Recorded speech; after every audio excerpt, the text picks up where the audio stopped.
Good morning, good afternoon, and good evening, and welcome to Energy Speaks Back, powered by Hark Systems. And am I proud to be introducing to you today episode 50, which was recorded 3 weeks ago regarding a live audience to celebrate our 50th episode of Energy Speaks Back. And I would like to say thank you very much for the people who attended. I'd like to say thank you very much for our guests. I'd like to say a special thank you to all our listeners who have been following us all the way through these 50 episodes and been providing us with their constructive criticism and their constructive response to the posts we put on LinkedIn, which is our prime area for marketing and really sending out the messages that we deliver regarding energy management and organisations managing their third largest expense. Without any further ado, I give you episode 50. I would like to say thank you very much for joining us, and good morning, good afternoon, and good evening. This is Energy Speaks Back, and this is sponsored and powered by Hark Systems. And my name's Paul Webb. I'm the founder of a company called B2B Energy, and I'm also your host today. And wherever you're listening to this podcast today, we truly hope that you're safe. Now, we would like to firstly thank all our sponsors. We've got a big list of sponsors to thank today. That's Hark Systems, obviously. We have Esther Energy, Emex. We have Clean Energy Revolution. We have Symewatts California. We have Led by Vision. We have B2B Energy. We have Alexis from Alexis Energy from Australia.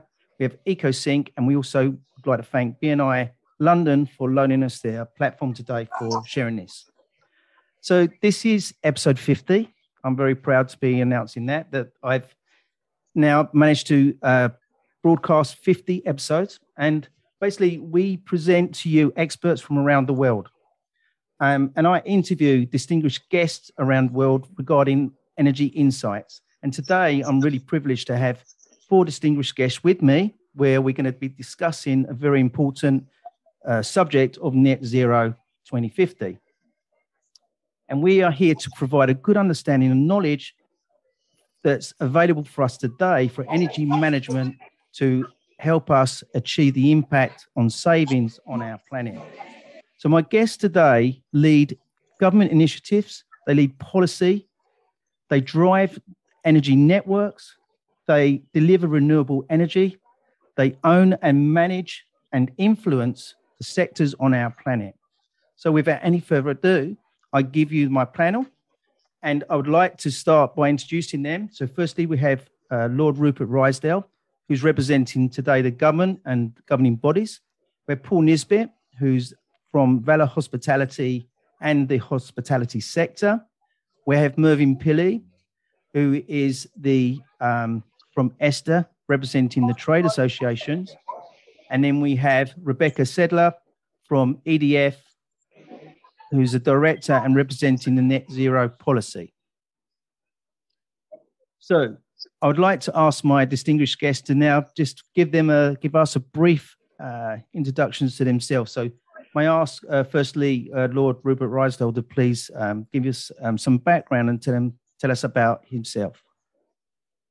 Oh, hi. Yeah, I've been in Parliament for the last 30 years, and I've been basically involved in most of the energy forms. I was a Lib Dem spokesman for 10 years and worked in DEC. So I can't say I represent the government at the moment, but have been involved with a lot of the initiatives. And I apologise. I'm just I've got a real problem with internet on this line, which is intermittent. So if I drop out, I do apologise. Thank you, Rupert. And when I said representing government, you have done some work on that side of it, and you're always a good spokesman within that circle. So we welcome you here today. And then may I ask Paul Nisbett, please, to introduce himself. Hi, I'm Paul Nisbett. I'm Finance Director of Valor Hospitality Europe. We look after 34 hotels throughout the UK and 80 hotels around the world for many main brands you recognise: Hilton, Marriott, Intercontinental Hotel Group, Hyatt. So we have a good cross section of international hotel brands that we look after. And as I say, I've been in the hotel industry for probably now 30 years, running different hotels. And obviously one of our key drivers is to drive towards net zero position and how we can achieve it in an operational environment. Thank you, Paul, and thanks for joining us today. And in Mervyn, from Esther. Yes, hello. And Paul, thank you very much for the invitation today. And I've been pleased to be one of the 49 previous podcasts, so it's good to be back. Yes, Mervyn Pilley, I'm the director of ESTA, the Energy Services Technology Association. We're a 30-plus-year-old trade association based in the UK primarily, but we are getting a growing number of international members. I'm a trade association specialist. I think I can describe myself as that, someone who's been lobbying many governments back to the Labour government, Tony Blair's government, across a number of ministries. I've been at ESTA for 2.5 years, and I would describe what I'm doing at the moment as trying to drive forward the energy efficiency revolution, trying to implement what is already there, the policies, solutions that already exist and have existed for many, many years, but have seemed to have been slightly forgotten in everyone's vision of net zero. And this is my mission. Hopefully some of that can come out today into what we're trying to achieve and what we're pushing for people to take as an important and urgent part of net zero. Brilliant. Thank you, Mervyn. It's good to see you. And poor Rebecca's fallen off the table, but I think I can spotlight you, Rebecca. So, yeah. Hi. Can you hear yes, me? we can Even hear if I'm you. not sat in the correct place. So yeah, my name's Rebecca Sedler. I'm Director of Policy and Regulation for EDF across its UK businesses. I've been in energy for 20 years. I was in E.ON for 10 years. I've now done 10 years in EDF, so I've got German and French experience. Really, my role at the moment is has the privilege of being able to dip into all parts of the energy's involvement in net zero, because of course we have large nuclear infrastructure projects, we have a large renewables business, a B2B business, EV charging business, a battery business, all kinds of different things. And so the various 10 points in the government's plan and sections of the energy white paper are wholly applicable to EDF and its businesses. And, we are working with government and our trade associations to try and develop bold policy direction and pathways to enable a kind of balanced, affordable, but progressive move to decarbonisation of the power sector. Brilliant. That's lovely to see you, Rebecca, and thank you for joining our team today. And, the purpose of our meeting really is for me to raise the issue about, net zero and 2050 and how we are going to get from A to B. And, for me personally, I think we've got a lot of work to do. I've been working on this for the last 2 years, really focusing on this message. And recently I've just raised, so today I asked a question of LinkedIn. I have about 20,000 followers who listen to the work I'm doing. And, I can tell you today that we had 43% of the people say, no, we're not going to achieve it. We've got 38% say maybe, and then the 19% said yes. And then today we've just run the same poll again within the group of audience, and we've come up with 100% have said maybe. So that gives me a good feeling that we are close to what we need to do. But I wanted to hear it today from the experts and share that with everyone today. So Rupert, may I ask you to start the ball rolling? Can you give us your opinions on where we are with 2050? I think the problem we have is we've got to understand what we mean by net zero. And I don't think a lot of companies really understand the concept or the implications. And what I mean by that is the idea is we won't be for a lot of people is we won't be emitting carbon dioxide by 2050, which is obviously not the case. But I think companies are really on a journey. They're starting to understand scope 1 and 2, but the real area that a lot of them are going to have difficulty with is scope 3. And I think that's going to be, you're going to see companies asking information of other companies about all their issues. And that, I think that data is going to drive a lot of behavior, because it's mostly going to be about behavior. And I think the other area which a lot of companies haven't really got to grips with is the massive task of decarbonizing transportation. People are sort of greenwashing, saying we've got one electric vehicle, but they've really got to start working about how they're going to get the entire fleet, including the grey fleet, electric, who pays for it, how they actually even get the power for that. Because, of course, an electric vehicle uses about the same power as one household. So if you think we're going to be moving to 20 million electric vehicles, that's a hell of a lot of power we need. Exactly. And Paul, we spoke about this yesterday about EV within the hotel sector. Yeah, I mean, it's interesting because it's one of my answers no. So I'm one of the negatives in this conversation. And it's not because of the want, but as an operator, in EV is a classic example. Every one of our properties has 2 electric charging points in their car parks. We recognise we're going to need more. We recognise that is not going to meet the need of, we've got somewhere close to 7,000 rooms that we let every night. So having 68 car parking spaces through the portfolio doesn't work. So you realise you've got to increase capacity. The conversation I've had with our supplier was, yeah, it's fine, you can have more, but it's going to cost you £1,500 each to have them installed. So if I suddenly need to have another 20 installed in one of my car parks, I'm writing a cheque for £30,000. So that just an immediate issue about, well, actually commercially, does that make sense for us to suddenly sink £30,000 in to just have more electric charging points? Then I come to the conversation, which is where I come back with Paul and go, how much power do I need for those extra 20 car parking spaces? Have I got the capacity? You might have the capacity, Paul, but actually the local board doesn't have the capacity. And actually, for you to be able to get the power into your hotel, you're going to have to pay X amount of money to the provider. And we start getting to this problem. So the reason I say no is that the base infrastructure in the UK is not able to deliver this. And I take exactly what Rupert just said. It's great having the decarbonisation of transport. How's the power going to work EV?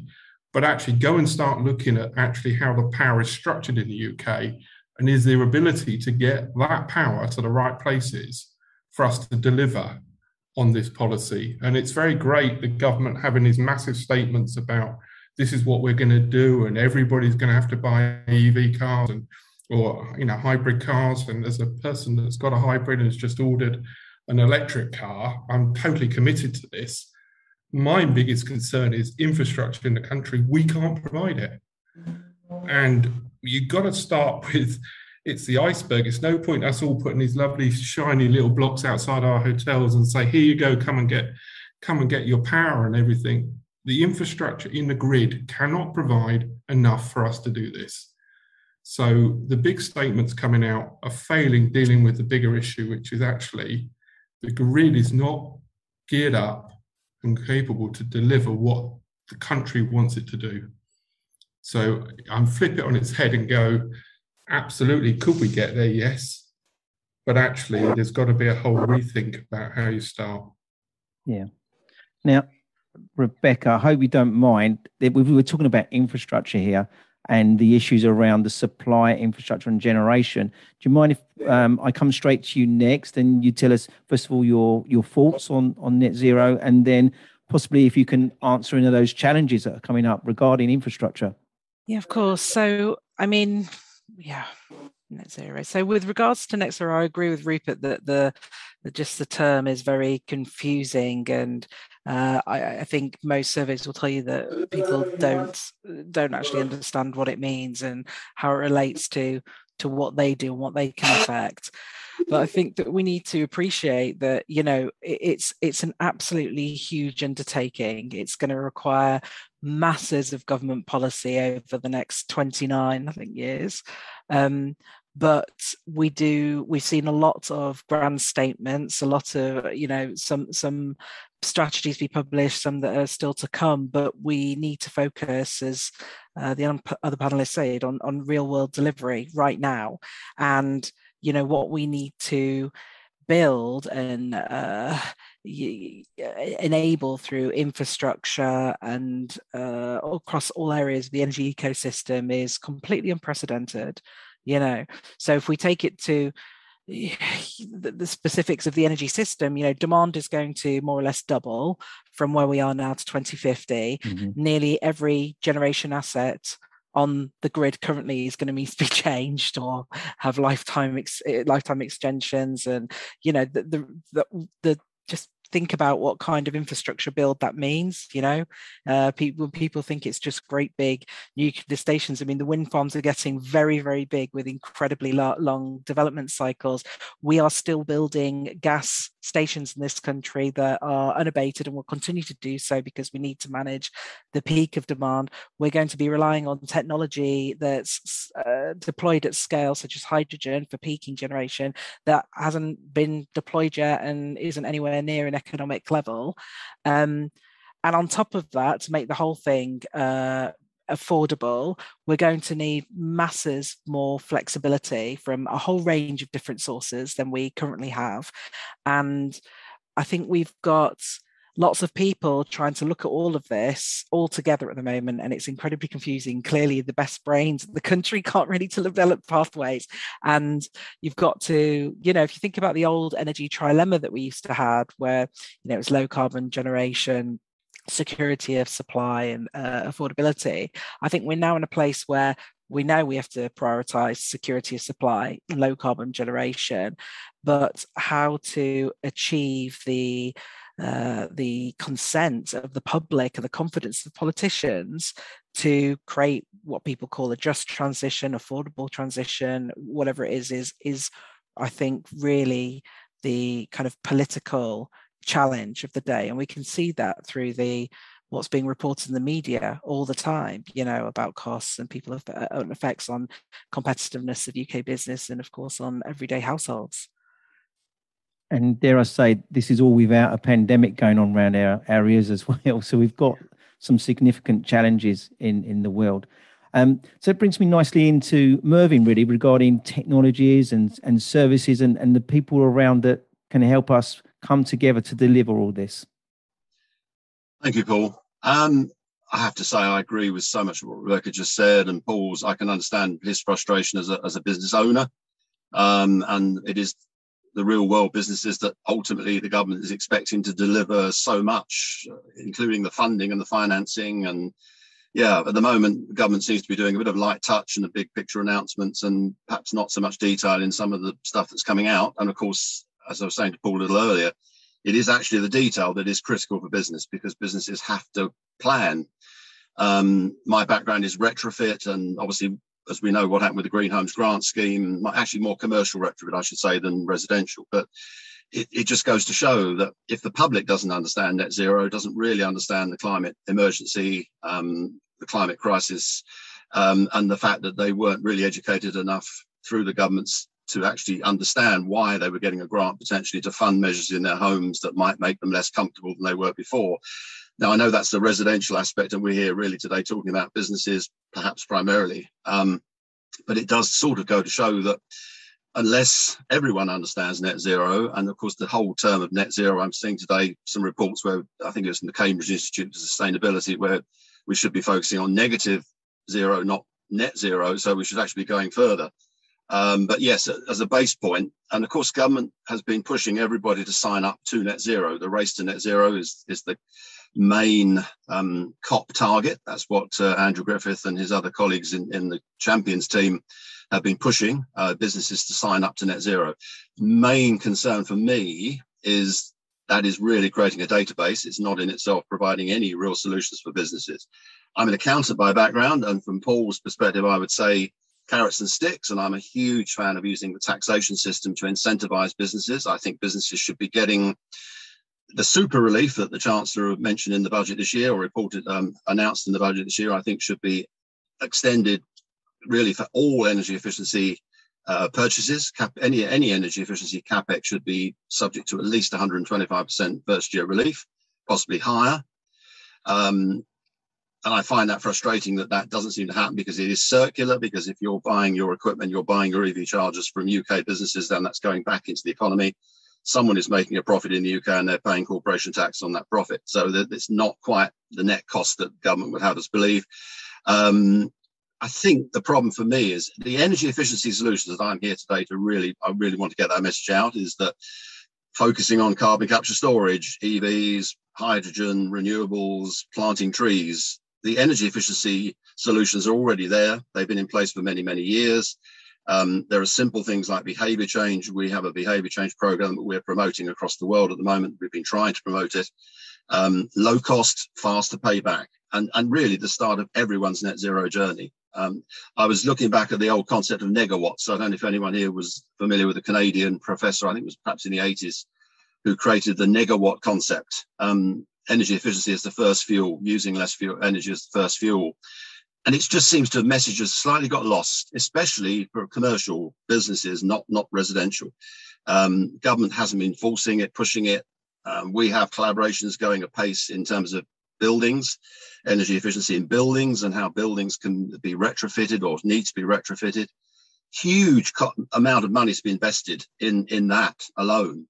And unfortunately, at the moment, the government sort of thinks that the private sector is just going to do all that off its own back. And as Paul said, we're in a pandemic. We're hopefully coming out of a pandemic.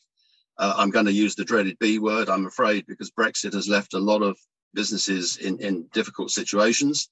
They're struggling to survive, let alone funding net zero. A very interesting point Lord Rupert made about scope 3. A lot of the scope 3, certainly for the big corporates, the major corporates, are provided by SME businesses, and SME businesses are in a very difficult position with net zero. Recent press report saying that, I can't think, it was certainly a majority of SMEs said they had not a clue how to get to net zero, despite there being hubs being sort of launched and projects being launched.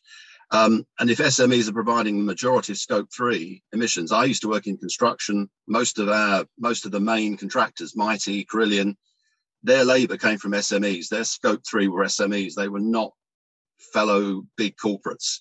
SMEs have got challenges. A lot of them are going to have to offset, probably to get to net zero, because they won't be able to afford the solutions that exist to get there without offsetting. And offsetting, of course, is highly controversial. We could probably have a separate podcast just about offsetting. We could, and I won't let that happen, because I do not agree with offsetting. Offsetting is the Paul, no world for me. We've got to face facts. The real world, agree with you. As both Paul and Rebecca said, the real world, SMEs, and I'm an SME.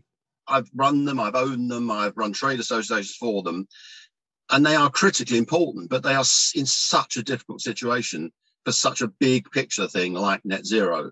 There are consultants out there who will happily, you're one of them and many others, and most of our members will happily try and provide solutions for SMEs.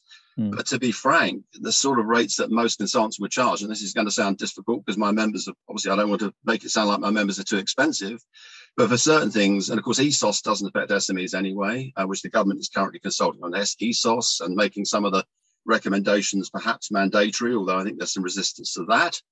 A lot of the SMEs, in terms of actual support and help, are not getting that support and help. And I do go back to this taxation thing. Last year, 2020, April 2020, the government pulled the Enhanced Capital Allowances Scheme on the energy technology list, a list of energy efficiency equipment that SMEs or any business can buy.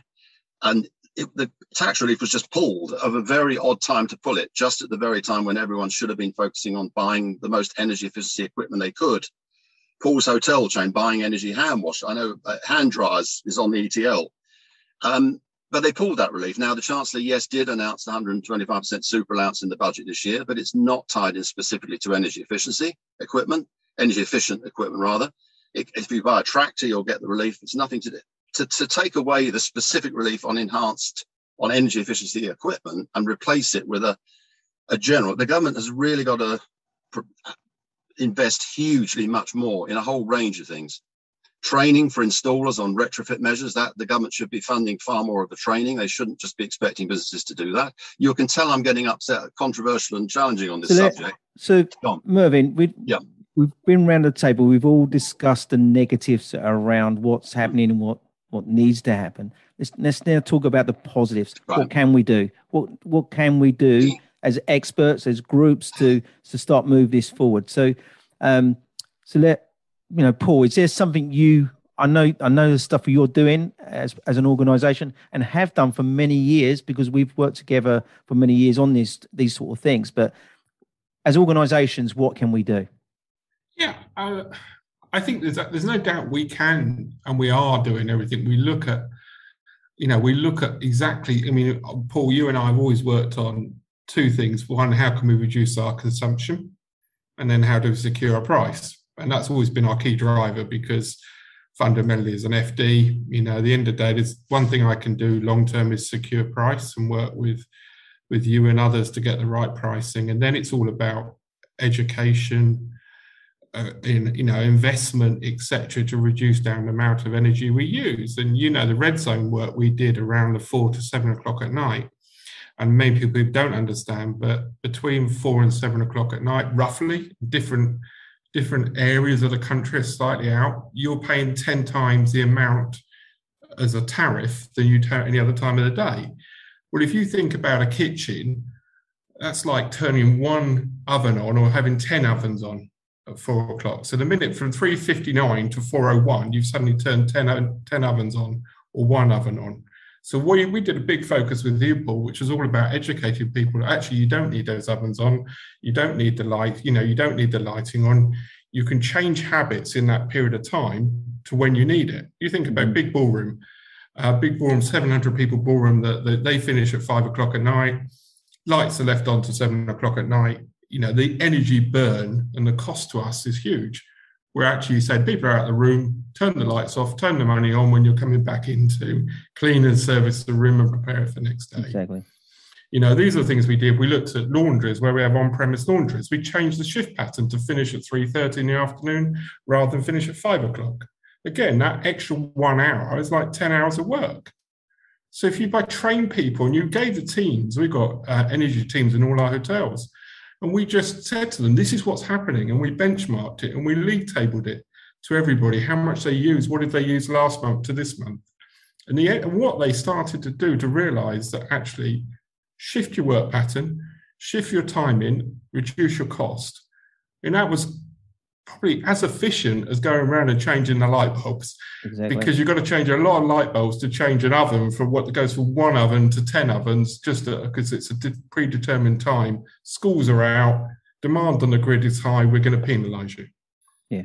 You're not using any more, it's just the demand period. So but all of that work we did was really efficient and really worked for us. We looked at, what kit we have. We have a very strict policy in our procurement now, where any piece of equipment that's replaced has to be an A or B grade only. And you're not allowed to, you have to come forward with the kit and say, what is the energy consumption on the grading of that kit? And again, it has to be efficient. And we looked back for a lot of the kit that was marginally coming to an end of a life and said, actually, is it efficient now to change that ahead of when it's end of life? Because again, the consumption and the usage on the kit was huge.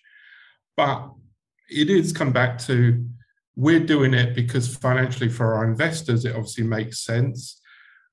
But you're having to go sometimes to sacrifice front of house guest facing investment to go in the back of house, and there is no kickback, there's no support. To me, when you look at some of the grants that have been issued through the last 18, 24 months, could some of that money have been pushed into areas like we're talking about here, where actually, when you're looking at investment, you're saying, actually, are we better to invest here? Could we reduce down our demand? Could we take the pressure off the grid? Could we do all of these things and actually make big steps forward? When genuinely you were getting given money, you were given this and given that, but it was a sticky plaster rather than the long-term thought process. Yeah. And listen, we were shut for a period of months. We reopened for key workers. Our industry is probably one of the hardest, other than airline, etc., that got hit in the pandemic. So I cannot be anything but grateful for the way the government supported our industry. We asked for 5 things back in March 2020. The government asked us, what are the 5 things you need to survive? They provided 4 of them, which was brilliant. And to be honest, it was more than I thought we would have. So At that point, absolutely, did they step in and help us? Yes. In hindsight, could that money been used more efficiently? Could it have been effective more efficiently to deliver the long-term plan? Yes. And I think over time, it will look back that some of the money that was spent may well not have been spent in the right areas, or may not have been efficient in what was deployed. We probably all know people have abused the grants, abused the systems over time, when this money could have been put in and could have been fast-tracked into key areas. But I think, some of it's the really small stuff. And it is about getting the teams together, like we talked about, explain to them what they could do, and actually get the right people who really have interest in it.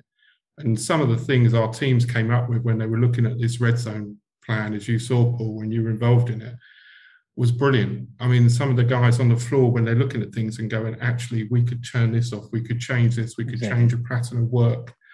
All of those things, which there's no point me telling them to do it. It's got to be driven from the floor. The guys on the floor have got to make the change.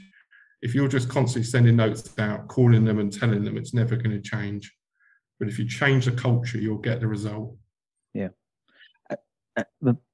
Just moving on from the culture, I want to go back to the infrastructure and the improvements and the advancements in that area. So, Rebecca, sorry, I'm using infrastructure and yourself within this, being a part of the supply side, and rather than the demand side. So, how can the supply side?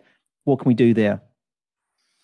I think as I said before, if we're going to electrify appliances and transport heating, then we've got to have the low carbon assets on the grid to provide a secure low carbon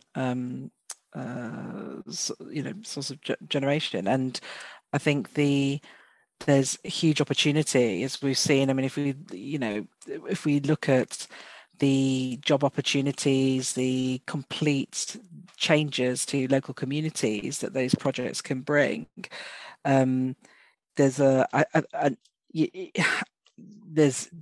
not just to the kind of direct communities, but to particularly with nuclear. I mean, so much of the content of the supply chain is domestic. There's hundreds and hundreds and hundreds of businesses benefiting from HPC at the moment.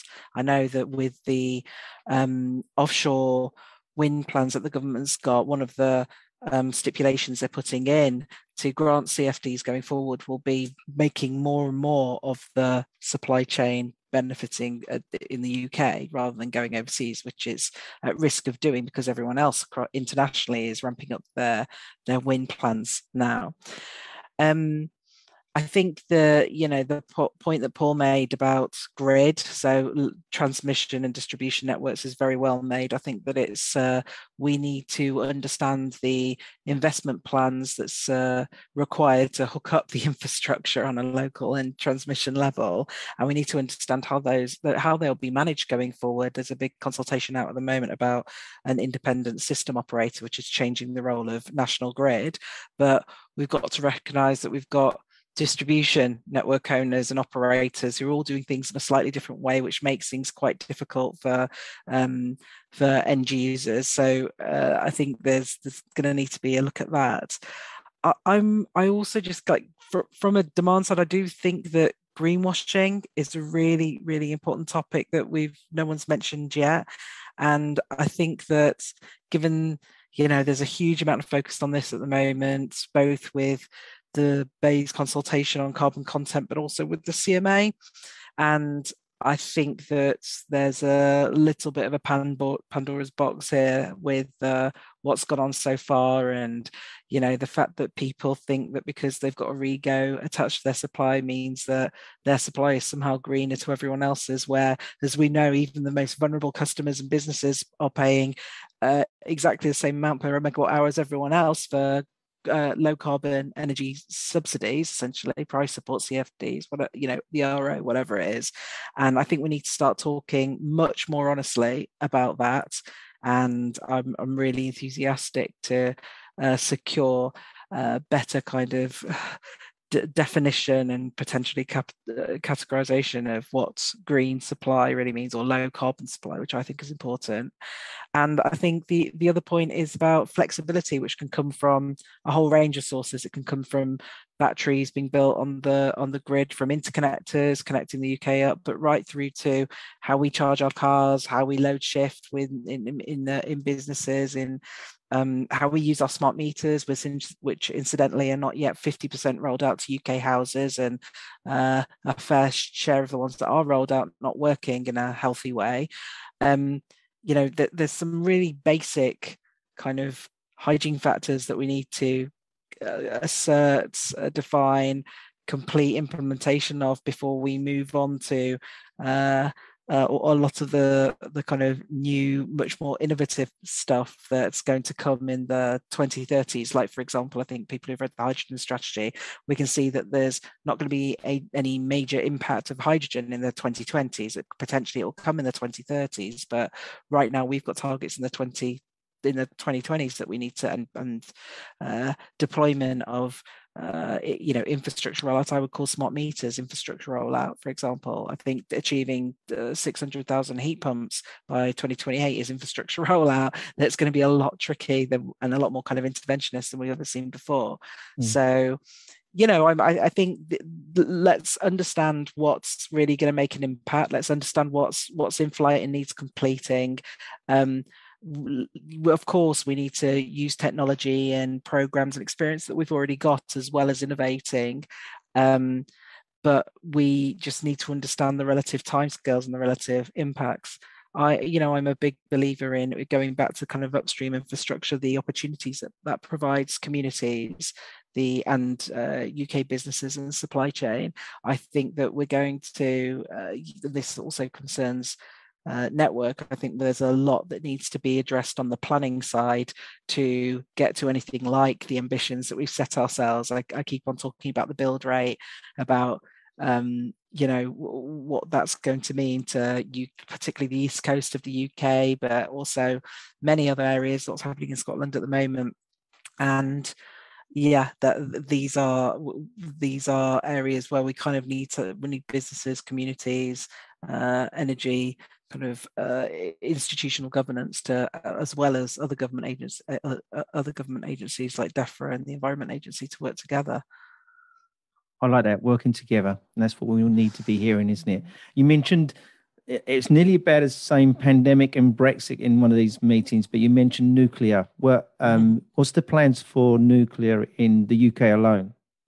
Well, I mean, we've got HPC, which is Hinkley Point C, which is being constructed at the moment with a targeted commissioning date of 2025 in Somerset, and we are.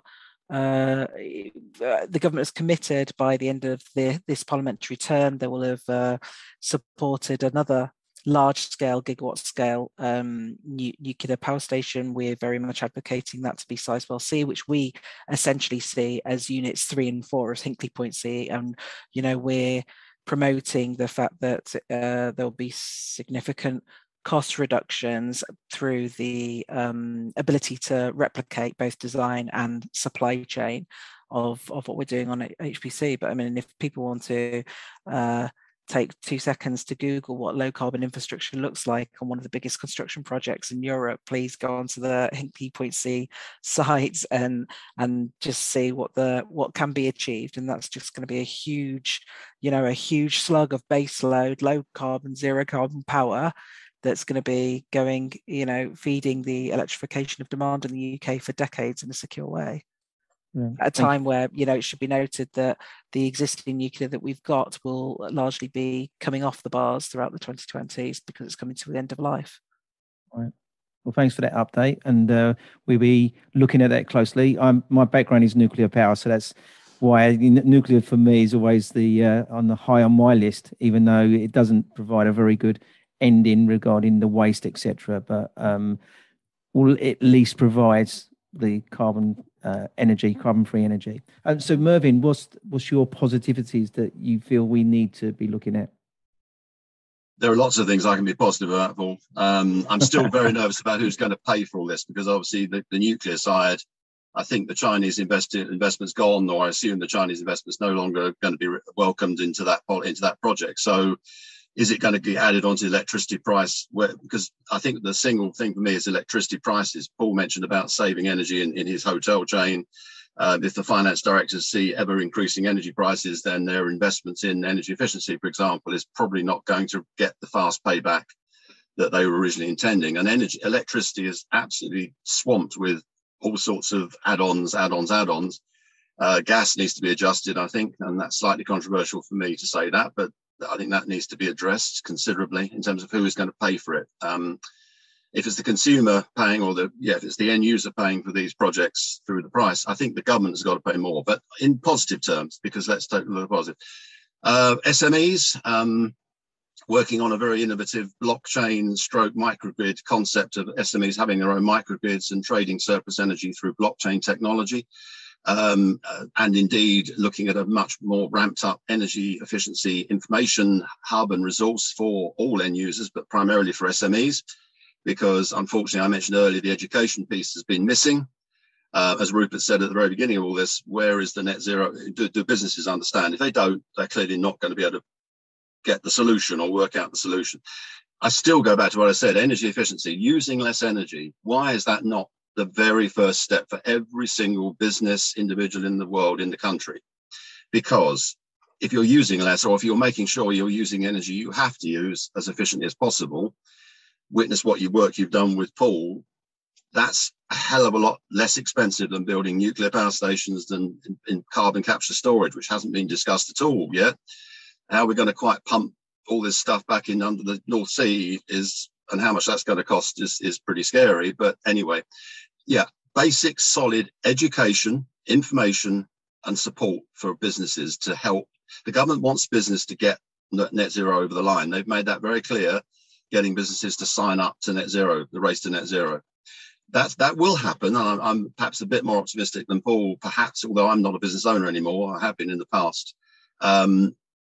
But it needs a massive, massive shift. Rebecca's already said it's a huge, absolutely huge lift, and the business and the private sector, the business sector, cannot do it on its own. We have collaboration pieces going at speed everywhere. We're collaborating on commercial energy. We've got a big collaboration piece between trade bodies and professional bodies in the sector, commercial energy efficiency. That includes all the major energy end user organizations and indeed all the provisions of the solution providers. One thing I would say, interestingly, which hasn't been brought up yet, collaboration. So, there are shed loads of collaborations going on throughout the UK, primarily driven by COP, let's be honest. That's really energized a lot of the organizations to get together. A lot of the trade associations are working together. But this is an important but. Collaborations are great. But what I said the other day to someone in a meeting was, I said, if anything, government needs to be the collaboration of collaborations, because the risk is, and I think Rebecca alluded to it earlier, you've got a whole load of discussions going on in a whole range of different aspects of energy, which is a very diverse, difficult sector. It's a bit like the million-piece jigsaw I described to someone else the other day in net zero. You've got all these pieces of the jigsaw, pulling them together. My main concern is you'll get all this collaboration going on and everyone's saying, oh, this looks like a good idea, that looks like a good idea. Can we do this? Can we publish that report? Can we do this? Can we do that? But is it actually the action? Is it going to get that action? And we are desperately short of time. I'm not going to do my Greta Thunberg act now and, say the world's, but I do take a lot of what she says very seriously. I'm afraid for a 17-year-old now, I really take what she says seriously. And I know that she's not everyone's favorite person, but we are very short of time and action now. Building a nuclear power station, I'm not sure how long it takes, Rebecca, or you can probably tell me how long it takes, subject to getting the funding and the financing in place. But the most urgent actions that can be done now is the action you've done with Paul in his hotel chain in the red zone and getting staff, getting businesses engaged in looking at what they're using now, what they're doing now. Is the equipment fit for purpose? Is there better equipment out there? Are there solutions? That interesting enough, that blockchain technology thing with SMEs I'm talking about there's a potential to tie it up with a buying group that we're creating for SMEs to buy energy solutions at scale. At the same time, funded through an energy performance contract. which for SMEs has not been something that's ever been discussed before. It's something we're looking at doing. We've got potential interest from a company on that aspect. So there are solutions that we can do now. And literally, to my mind, that's what we should be doing. Let everything happen, let all the discussions take place, let COP take place. But the real work, and that's the reason we've launched Energy Efficiency Week on the 6th of December, is to say, look, you've done COP, we've got our mailing list, we've got our action list, let's now get the real work started, let's get the actions underway. So we've all been talking about what's happening in our backyard in the UK. I'd like to maybe sort of raise the question, because we've got some overseas experts on the call with us today, and this does go out across the world. Where does this all fit in globally? Can I ask Paul, because you're linked with some global businesses? Yeah, I mean, we've got two amazing properties, one in America and one in South Africa. And what we do here and what we link across with Spear in South Africa and Gulf Shores in Alabama, all of this is being fed through, and there's some really clever things that people are doing, and we use it for ourselves and feed it into the brands. I mean, Spear, is people don't know about South Africa, there is a massive water shortage. So having a vineyard in Stellenbosch in South Africa can be challenging. But the environmental work we've done there, the fact that we've done a lot of social work and education and training with the guys in there, and Sphere is really one of the ethically, social conscious farms in the whole of South Africa, and we've got a lodge on there. And to be honest with you, the work they're doing to try and train and feed again, and it's the foot soldier game. It's not about the big statements. It's about actually taking and educating everybody that works. There's nearly 500 people work on the farm. What they do to encourage those people to then go back to the families, to the cousins, to whatever. You're changing it through word of mouth, through action, through experience of actually looking after your animals, your species, looking after the water, looking after what's happening in that environment. It's phenomenal. And then, Alabama is not probably the most eco-centric place in the world. It's very much been Trump's home kind of voting ground, etc. But we've got a hotel, 440-bed hotel, that was funded through the Alabama government, paid for by BP from the oil spill. So fundamentally, that funding was how do they create and rebuild that area and rebuild the ecosystem there. So the hotel, and we've got huge acreage both on the beach, we've got some special areas on the beach, and then we've got areas back into the wildlife and the forests that are behind it. Things like we've got golden eagle reserves that have been traded there. We've got sea turtles areas there, which we look after and conserve from. But I mean, it's one of National Geographic's 10 great, most environmentally friendly hotels in the world. So a lot of the work can be done, and it's about locking into it. But again, we've got education centres there. What we take from that we feed out into our hotels in America, and what we link across with what we're doing in the UK and with Africa. As I say, we use all of those learnings and efficiencies and feed them through. But there is, wherever you're in, if you're in America, you're in Africa, and Middle East, we're in, everybody is desperate to do the right thing. And it's just about educating, tools, and explaining. And there's some great companies, the company, Paul, that we work with in the UK. They provide, so not only do you work with them to get your energy efficient equipment, light bulbs, showers, shower heads, everything like that, they provide it all for the staff at the same cost price. And then they monitor that to the overall consumption and savings that they produce for each of the businesses. So it comes back to the fact that the more you can explain to people what to do, the more you can tell them how things are helping. People want to learn, people want to know. And the more you communicate in very simple, easy language that people get into it and understand, this light bulb will save you X on your monthly bill. Annually, you will save this amount of cost. And by the way, you can buy it at this price. and actually put the mechanisms in. And people want to do that. They all want to actually save money and be efficient. And one of our big things, and we touched on it earlier, it was an interesting comment. We have a virtual forest in the Scottish Highlands. So it's through a company called Trees for Life. And every time you come to a conference in our hotels, you have the option to log in your mileage of everyone that's travelled. And that can be converted into a position which says, right, that is equivalent to save that carbon, you would need to plant 4 trees. And you give the customer the option, would you like to buy those 4 trees on your bill? And we've, so far in the last year or so, we've planted 124 trees. So it's not going to make the biggest forest in the world. But the message to the people about actually, this is what you can do. This is how your conference can be carbon neutral. This is what you can look at doing. And people are interested in it, and people want to buy into it. And the staff want to buy into it as well as the customer, and they understand it. So it is all about education, and it's not the big things that are going to make it happen. A lot of the stuff on the ground is the small stuff. And it is the 19, 20, 21, 22-year-olds that are desperate to know what you're doing. And I've got a 22-year-old and a 19-year-old, so believe me, they're always challenging me. What are you doing, Dad? How are you trying to help us? So, socially, they put pressure on you. But it is the small stuff. And when you start showing them what you're doing and how they're doing it, then they really engage. They're less interested in, where some of the food or the beverage come from. It's more about what you're doing to save money. How are you getting rid of plastics? Why have you, 3 years ago, why have you still got plastic straws in your bars, Dad? Why have you not got this? So the pressure comes from within. Yeah. And we took out over 2 million plastic items in 19 before the hotels shut, by looking at every single thing we buy. So if we can do that, and we do it throughout the world, and what could that do for other companies thinking about it? And it's not pressure, it's just about what's socially right.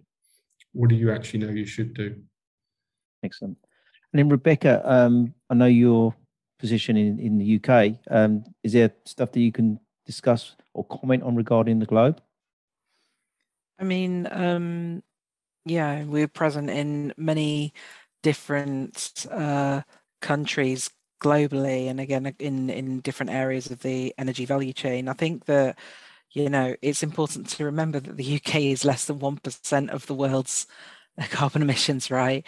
And that we're still, we're going to be hosting a COP, inviting China, who's building coal stations every week, to have a look and see what new coal is being built in China. But of course, it's the opportunity for the UK to be a leader, as it has been in other energy sectors. And indeed, you could argue that the construct of the energy market in the UK is pretty leading.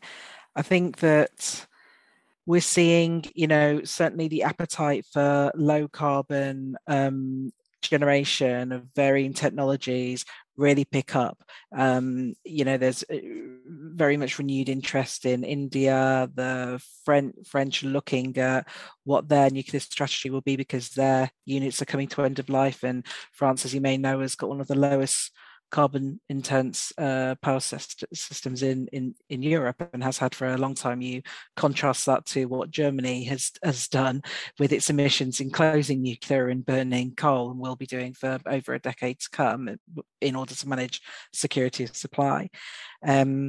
I think there's huge opportunity for the UK to get on the front foot of some of the innovation, and to develop technology and supply chain that can be exported and create value for UK businesses. I certainly think there's opportunities for hydrogen. We're seeing opportunities in wind, with that taking off more globally. But I also think, you mentioned offsets earlier, and the fact that one of the easy things people and businesses think they can do is invest in or to contribute to an offset project in some country, in some place they never heard of, and hope that it cancels out the carbon impact that they're having. I think then we really need some tighter regulation and standards around that, and to really I think I share others' feelings about this. It's a it's so shocking, some of the things that are happening there at the moment. And I also think that there's a lot of education, as Paul says, to be done universally, internationally, on not just behaviours, but people to really understand impacts. I mean, if YouGov polls will show you in the UK, for example, that less than 50% of people understand that their gas boiler has a carbon footprint. People, I think less than 20% of people will say they won't fly, or they will reduce flying in order to save carbon because travel is important. So there's, people have very good intentions, like all of us, but some of the behavioural changes are really needed and aligned to what the Committee for Climate Changes has put forward for us to all meet the carbon budget, i.e. less travelling, less eating meat, less eating dairy, changes to transport. Are we really going to do that? What, saying is one thing and doing is quite another. So I think that social pressure, as Paul says, will really help. Education is the first step, though. Absolutely. So when you come to education and training, I've developed a lot regarding the training side of and training energy experts. So I've developed a program called The Art of Energy Management, which is awareness, which is reward and training. And from there, we take people on a journey regarding an 11-week program to help them drive down their energy cost. And when I say energy, that's gas, electric, water, and transport. And that training program, as now, thank you to Mervyn, because I'm going to go hand over to Mervyn to talk more about the global training program we're developing regarding certified global energy experts, which I believe will help educate and drive us towards the net zero program. So Mervyn, do you want to touch on your opinions on the global side? Yes, I mean, it's interesting because unfortunately, as we know, and has been highlighted by a few people today, and probably many people on the call will be painfully aware, we're not in a world, as Rebecca's quite right, the UK has many pluses. We're a very small part in reality of the global emissions, and we've got a reasonably good track record in many areas. It's just slightly frustrating that as we lead up to a very important phase, and we've got to move quickly. She mentioned about the transport side, and regrettably, the transport strategy that has been published by the government does still seem to suggest that we can all carry on flying until 2050 because someone will come up with a magic solution, part of the Jet Zero concept that was suddenly appeared on the government's horizon, that there'll be a magic bullet that will mean that we can all carry on flying. And that, to me, unfortunately, doesn't help to the education aspect that we're trying to tell people, really, you shouldn't be traveling. So if the government's saying one thing, but actually we're saying, well, actually, you should be doing something else. I do totally agree with Rebecca about offsetting, but I still stick to what I said earlier. We've got to accept there are going to be some businesses that want to do the right thing, really want to do the right thing, but cannot do net zero just on technology solutions, just on, they need something to fill that gap. I'm a great advocate in having good standards for offsetting in home-based solutions, not solutions in countries that everyone's not heard of or whatever. But ultimately for SMEs, certainly scope 3, back to Lord Redesdale's point about scope 3, that you have to have something that can help solve SMEs' challenges if they are the scope 3 emissions. In terms of training and education, I've already said education is absolutely critical. I'm a passionate believer in STEM. We need to get our young people, curriculums in all schools across the world should have environment, energy, the whole environmental issue as part of their curriculum, without a shadow of a doubt.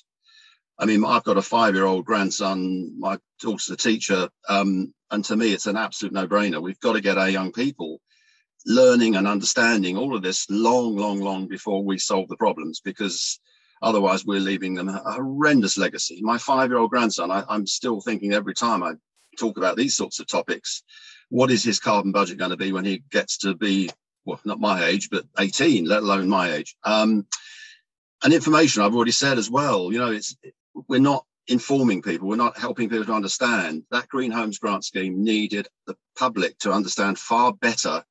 If you're going to put £3 billion into a programme, you've got to get the public to understand why, if they invest 2/3 and get 1/3 paid by the government, that's going to benefit. That will be good for the environmental issues, but it might give them a less warm house. It might give them some heating issues, et cetera, et cetera. So and unfortunately across the world, globally, we have, I'm not going to lie, we have obviously some political areas where there's a nightmare scenario going on at the moment.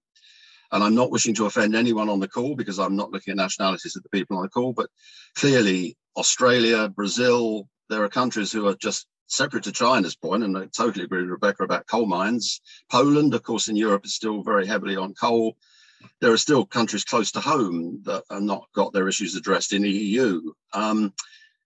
But if you have a political situation as you've got where rainforests in Brazil are being decimated, it's very hard to get the people on side to do the right thing, or even, I suspect, businesses in Brazil. I don't know much about the business aspect in Brazil, but it's this great mismatch between public expectation, what people want, what the human race needs, and business as normal, and I should say politics as normal, because, yeah, I mean, I'm very impressed with the French. They've launched the greenwashing law to stop greenwashing, make greenwashing illegal.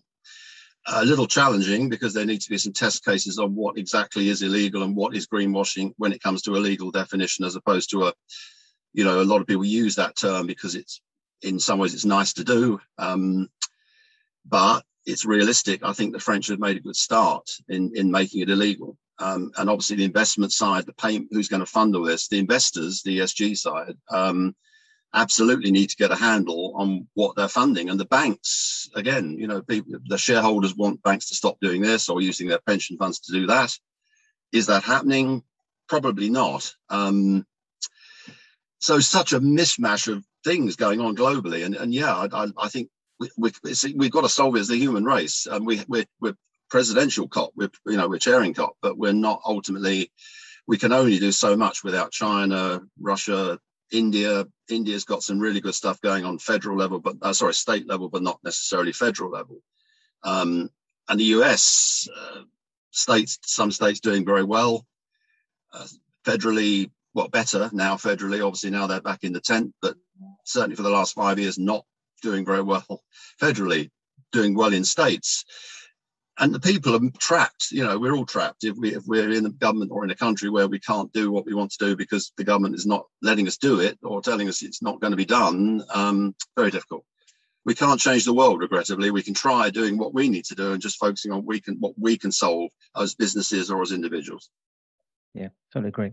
Now, it's come to that time. We're towards the end of the podcast, and I'd like to thank you, everyone, for their contribution today. But just lastly, if you listen to my podcast, you'll know that I like to put the guest members on the spot. And I know I've been putting you on the spot all day anyway. So, so Paul, I'm going to ask you first, really, is there something you can give back to all of our industries today as a takeaway from yourself? There's just two. Firstly, yeah, I totally think we need to think big. I get thinking big, but we need less bold headlines and more joined up plans and strategies. So that is basically, if you don't set an aspiration, you'll never achieve anything. So by nature, you've got to think big. So I get that. I'm just going to leave you with a statement. And Paul, I read it to you yesterday, so you know what's coming. So a lady called Margaret Mead made a comment years ago, which was, never doubt that a small group of thoughtful, committed citizens can change the world. Indeed, it's the only thing that ever has. So think about what we're trying to do here on energy and everything like that. It is about the small things. It's not the big things. Yeah. And if if everybody does something small, you'll make a massive change. Brilliant. That's excellent. Thank you, Paul. Rebecca, is there something you can give back to the industry today? I think that I think the understanding the kind of connectivity of a lot of this is really, really important. At the moment we're really witnessing that live internationally with the impact we're seeing on energy prices, which is being largely driven by events that have nothing to do with the UK economy or UK economics and of the energy market. And there's an opportunity with net zero for the UK for not just for kind of social good and societal good, but for commercial benefit as well, and progression and innovation. I guess one kind of piece of advice on this is that there's a huge amount. We've talked about terminology like net zero. There's loads of others like a bailout which are not particularly helpful or informative themselves. Sometimes it helps to just look to the numbers of what you're doing, look, as a business, or as the look and understand the impacts of grants that are available to you, of tax benefits, of what's being discussed with regards to potential changes in the budget and how that can impact you. But it's just really looking to the numbers. Very few people seem to do that and prefer to kind of talk about scenarios and strategies. It's quite difficult, I find, to get people to talk numbers a lot of the time. So I would just advise to do that where you can, to make sense of some of this. Brilliant. Thank you, Rebecca. And then Mervyn, lastly, you have the floor. I'm taking up the rear here, Paul. I'm finishing up. I mean, my wife. Rupert's disappeared. I don't know what happened. Well, I don't know what he's done. I must have upset him somewhere along the line. I did mention the Liberal Democrats policy once, or DEC once, but that's a previous life. Yeah, no, a couple of takeaways, I suppose, is, and I totally agree with Rebecca, data, to go with the education. Businesses don't know their data, and as an energy manager how few businesses really know their data. Certainly the SME side, there's a complete lack of knowledge, which is, unfortunately, with the existence available to metering and data platforms, is pretty unforgivable. But then why did anyone ever think they needed to put a meter in, or a secondary meter in, or get that data platform in? Yeah, so that's critical, data and benchmarking and knowing where you are. And there's one phrase my wife absolutely hates me using, but I continually use, which is eat the elephant. And I'm a great fan of concept of eating the elephant. I said about a 1 million piece jigsaw puzzle. This is a 1 million piece jigsaw puzzle. It's a 1 trillion piece jigsaw puzzle solving the world's challenges. But ultimately, eating the elephant, doing those actions that we can do, we can influence, we can, the things we're doing, that Paul's hotel chain is doing, the things that my business is doing, our businesses are doing. As long as we keep doing that as human beings, we know we're doing the right thing and eating that elephant. And unfortunately, having to leave a lot of those jigsaw puzzle pieces to the politicians, the world leaders, because ultimately they're the only ones who can really do that heavy lifting and heavy shifting. And yeah, I think I'd sum up today and say, you said, is 2050 doable? Well, China's still, of course, on 2060. At least we think China's on 2060 at the minute, subject to coal mines. And then many, many others think it should be earlier. Even the government said 78% by 2035. So, yeah, 2050, it better be achievable, I think. Otherwise, we better look for that rocket ship to Mars to see if we can get there quickly. Or perhaps take more. We're going back to the moon, so perhaps that's the solution. We just go to the moon and move the human race there. Mervyn, a rather drastic finish to the podcast. Yeah, rather drastic. As a thought. It's either that or eat the elephant. I'm not too sure what I want to do, to be honest with you. So, yeah. I'm being a vegetarian. Oh, sorry, I do apologize. Eat the. I don't know. I can't think of a vegetarian equivalent of eating the elephant. The large cabbage. Do these in small bits is what I'm trying to say. Eat the large cabbage, I think. So, thank you, Mervyn. Thank you, Paul. Thank you, Rebecca. It's been great to hear these insights into all these different angles regarding 2050. It's been a really good chat, and I can't believe how quick the time's gone. And I'd like to thank you for your precious time for today. And I'd like to thank our audience today who have joined us. They've come, they've gone, obviously, because all the different time zones and that. And it's been a really great pleasure. So that leaves me with one more thing to say. Please, you and your families, please be safe. Thank you for our special guest today. And thank you for our sponsors, B2B Energy, which can be found at b2benergy.co.uk, and Clean Energy Revolution, which can also be found either through various different social media networks. Type in #CleanEnergyRevolution. That leaves me with one more thing to say. Be safe.